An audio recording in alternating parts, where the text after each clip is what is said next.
What's poppin', y'all? A little bit of a brief break from rap beef to talk about somewhat beef competition in rap still, which is media platforms. So now it's the conversation of top 3 media platforms. This came up the other day when I saw Adam22 respond to a clip that Joe Budden was talking about the top 3 media platforms. And if you didn't know, Adam22, Joe Budden, they do not see eye to eye. I mean, they've collaborated a bunch in the past, but they're definitely not cool. I wouldn't say like there's actual smoke with them, but there is animosity, very strong animosity. So this is the Adam22 clip. We're going to play that first and then get everything in order. Joe Budden, you zesty perkhead motherfucker. Somebody sent me a clip of Joe Budden claiming that No Jumper is doing real bad in terms of our views and everything. So let's do the science. Joe Budden's channel has got 12 million views in the past month.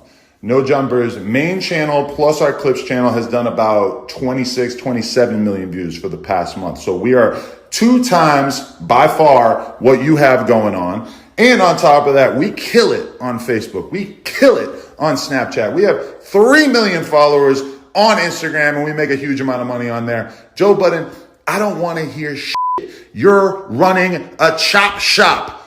You might have the whole hip-hop media gassed into thinking that you're really killing it like that. But trust me, when you want to talk about who's really doing business out here, it's not you. There's a big 3, and you're not in it. It's me, Vlad, and that fat motherfucker you were serious. So there you heard Adam22's part. After that, Academics gave his own take on this. 2 things. I do think Adam is right, and let me give him the things he's right about. I think when it comes to hip-hop media platforms, I do think it's him being Vlad. And we have to define platforms because, you know, they give out this award every year where they're like, yo, this, you know, they'll be like, Creation now a platform. And yes, it technically is a platform. And anything is a platform, technically, right? Except they put out a podcast once every 2 months. They're not really affecting the day-to-day happenings and the ebbs and flows and the news and the happenings really within the culture consistently. And also, they don't have part of their platform that is even built in to help the progression and dissemination of music news or whatever. That's why, like, a Creation, please, as a podcast, I wouldn't consider, unless it was like a Joe Rogan type of situation, but which is not, I wouldn't consider it to be like even in that platform discussion, right? I think what we have, you know, just naturally we started as a news channel just on YouTube. These days we do pretty much streams in terms of that. But beyond that, whether it's Instagram, TikTok, Snap, or whatever else, that's kind of like the conglomerate of at least what we do when it comes to news. Vlad clearly has like this whole network of videos, but it's kind of also kind of newsworthy as well. You know what I mean? Very, you know, it's not necessarily reporting the news, but it's almost like giving commentary about exactly happening things, and you're getting multiple people. Adam, I believe what he does with No Jumper is that too. You get what I mean? Except he has a bunch of shows that are pretty much constantly, you know, culture. Joe has, I've always said, the number 1 podcast.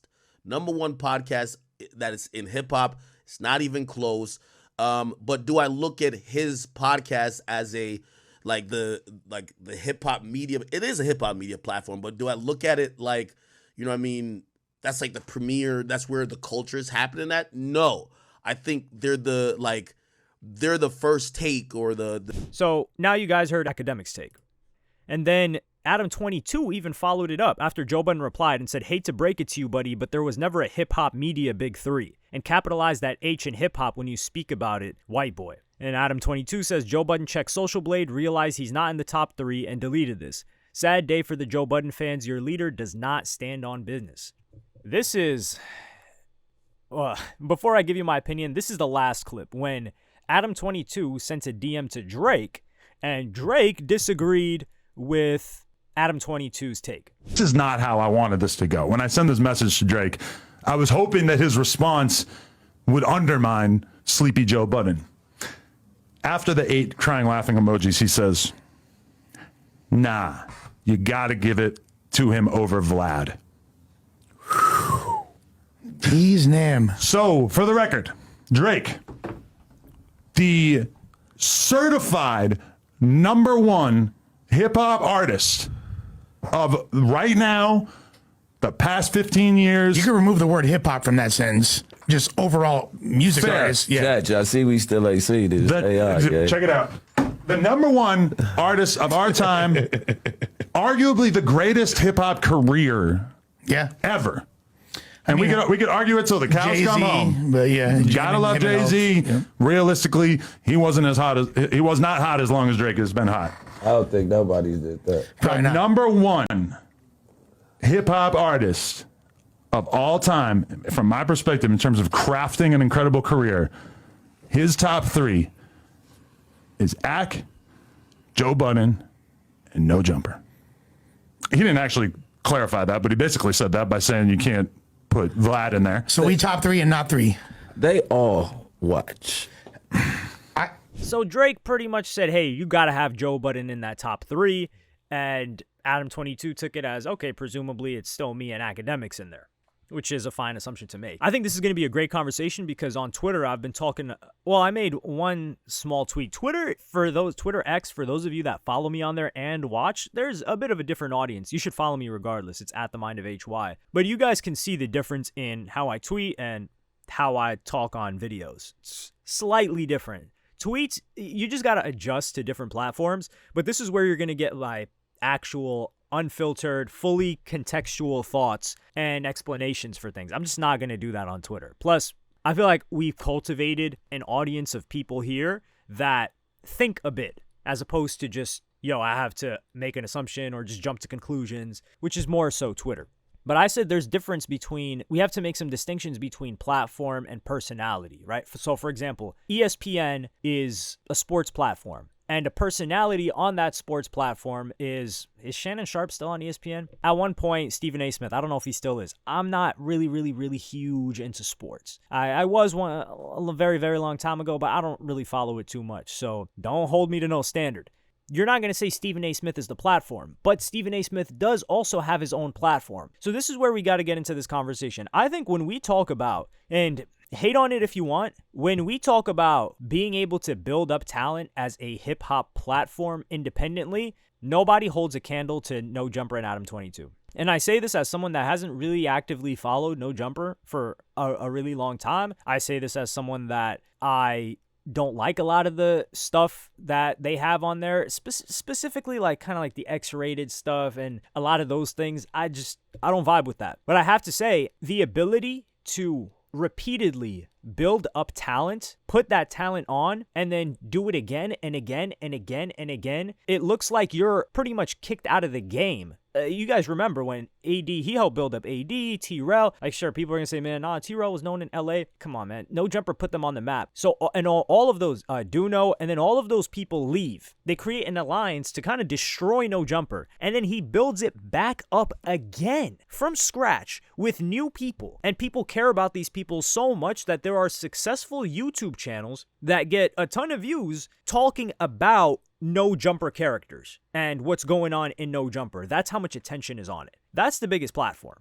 independent platform. That's just, it's an incredible feat. However, unlike, for example, a Joe Budden or an Academics, the majority of hip hop, they're not going to say Adam22 is a top personality. Like if Adam is just kicking it by himself and he's talking about hip hop by himself, I don't think people are going to tune in as much. Partially because he built it up off of interviewing as well. And that's where the distinction needs to be made between personality and platform. Vlad, I would say, was an interview show for a very long time. But I would say when he turned more into a platform, because having cultural conversations, what's going on right now, this is when he started to have repeat guests like Boosie. That is when I would say he turned more into a platform that was relevant to what was going on at any given point in time. Because before that, he would have interviews, and these interviews would be timeless, which is a really brilliant way to do things. And it would be content, and it would get a ton of views, and he had a crazy output.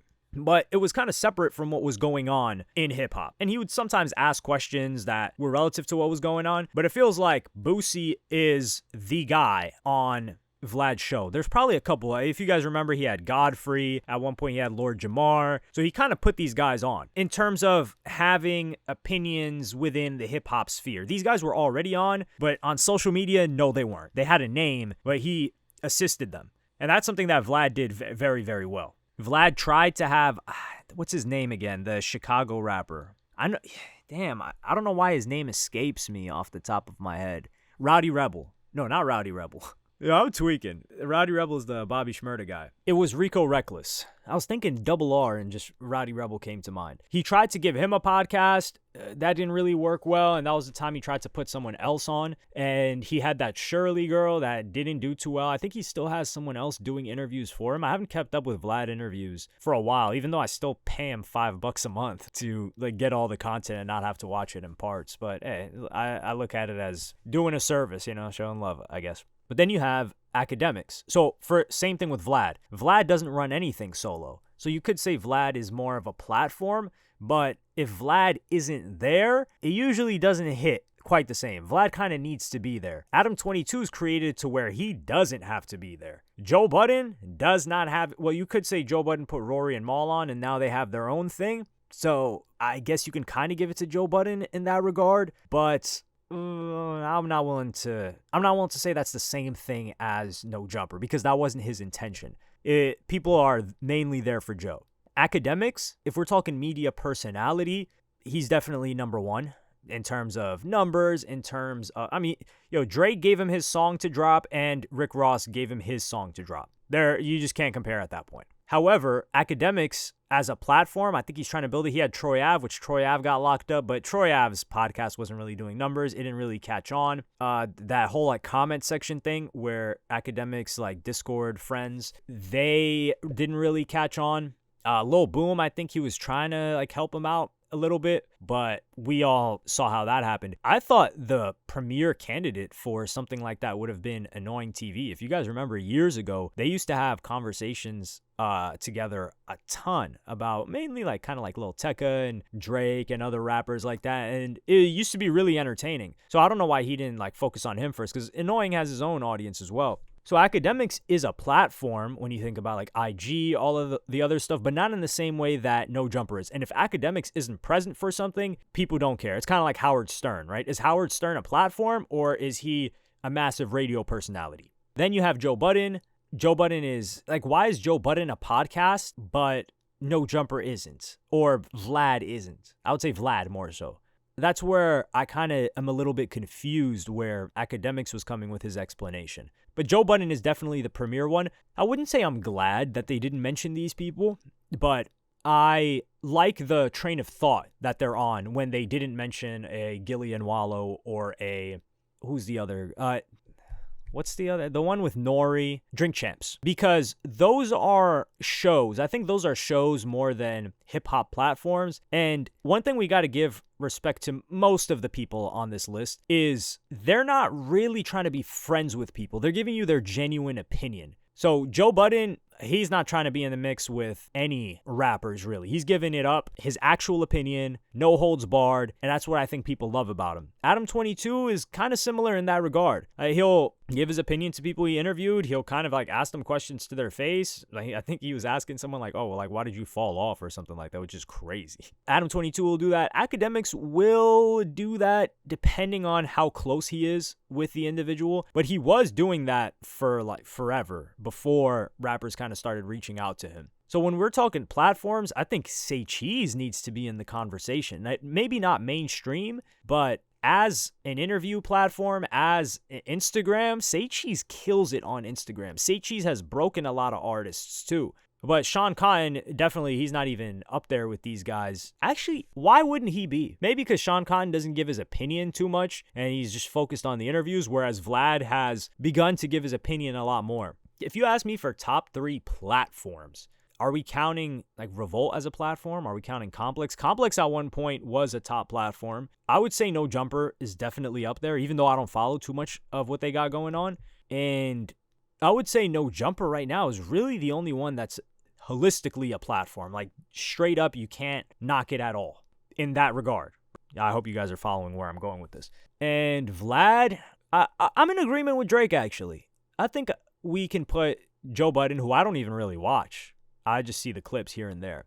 But when it comes to numbers, which is something that Adam22 talked about, I believe Adam22 and Vlad understand the business side of these things way light years beyond Joe Budden for sure, and who was academics. So Adam22 knows how to distribute his content way more and maximize the money that he gets from. Like he said, he's killing it on Facebook. He's killing it on Snapchat. Vlad, he's mainly focused on YouTube. I don't know if he's doing the whole Snapchat thing right now or the Facebook thing. He most definitely could be. He's probably running up a bag off of that. Adam probably assisted him with that if he didn't already know how to do it. Joe Budden, I don't know what's going on that team. I remember his manager saying, oh, Shannon Sharp should have put the interview with Cat Williams behind a paywall, which is I just had to slap the palm of my hand on my forehead as I had to legitimately face palm. Like, Joe Budden's podcast could be so much bigger if they just distributed the content appropriately all across a bunch of different platforms and monetized it in that way, which it takes some time to do. And it's advantageous for these guys because they've all got visuals. If you've got visuals, it's way easier to do this. If you're someone that doesn't really have visuals, it's a lot more difficult to keep the attention and do it across different platforms. But I like this conversation a lot because this is something that doesn't get brought up. And the funny thing is, people bring up like the Shade Room. Like, how is the Shade Room a platform? That's just a page. And then you got the Breakfast Club, which Breakfast Club is big, but I don't even think it's top 3. And the thing that's dope too about this whole conversation is all 4 of those are independent outlets. Joe Budden, independent outlet. Vlad, independent outlet. Academics, independent outlet. No Jumper, independent outlet. All their own money. I don't think they even have investors or anything like that. And that is what we should be applauding more than anything else, is that the biggest outlets in hip-hop are all independent, or the most relevant outlets in hip-hop are all independent. And we pretty much kind of saw them build up. But let me know what you guys think about this in the comments. Who would you put as top 3? Would you put Gilly and Wallow up there? Or would you put, let's say, I don't know, anybody else? You let me know. Would you put Kai Cenat as a hip-hop outlet? That's another good question. He's doing crazy numbers, and Adam does bring up numbers for No Jumper, but I don't think No Jumper necessarily is getting all of their views based on talking about rap, whereas Joe Budden is. So I think the amount of content that's released, etc. Regardless, let me know what you guys think in the comments. Like, subscribe, and hit the notification bell if you enjoyed. Follow me on Twitter and Instagram. Thank you for watching. Peace.